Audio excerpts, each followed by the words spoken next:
This is America's Park in our backyard. Atop the purple high country of North Carolina and Tennessee lies the Great Smoky Mountains National Park. 300,000 acres of southern highlands wilderness, which an act of Congress gave national park status in 1933. National parks are not built. God did that in the beginning. In the early 1900s, loggers stripped much of the land. Yet from those scars came a vision to protect it forever. Today, more than 500,000 acres of forest, waterfalls, wildflowers, and wildlife are preserved here. There is a good reason it is the most visited national park in America. When spring returns each year, the park wakes gently, with wildflowers blooming in waves up the mountains. The park is home to over 1,500 species of wildflowers.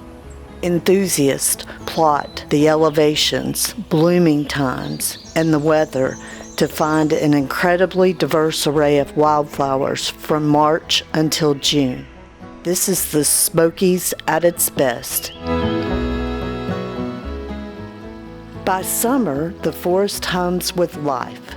Black bears roam the fields of Cades Cove, and when the time is right, climb the wild cherry trees to feast.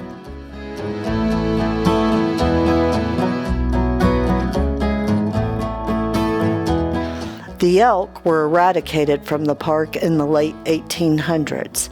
In 2001, approximately 50 elk were reintroduced in the Cataloochee Valley. Since then, the elk have thrived.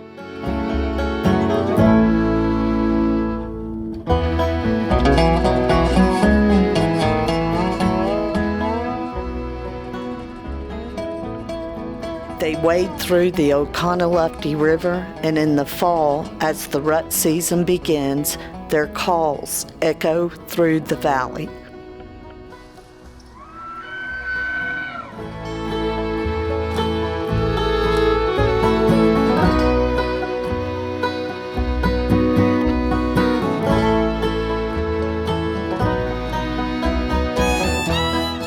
Log cabins, churches, and schoolhouses still tell the stories of those who once called the Smokies home. But when you visit them, don't be Bob. Instead, imagine sitting around the fireplace at Tipton's place or hiking over to Carter Shield's cabin for a visit.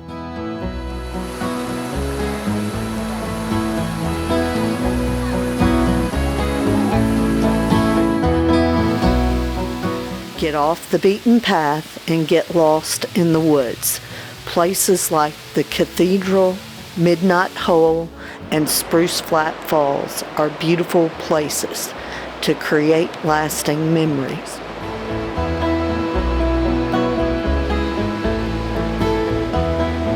Just as the spring wildflower season passes so quickly, so do the colors of the fall. Winter brings silence. Streams slow, the forest rest, and the ridges of the Smoky Mountains stand in stillness. Even in the quiet, there is life, waiting, watching, and in no time at all, spring will be ready to bloom again, right here in our own backyard.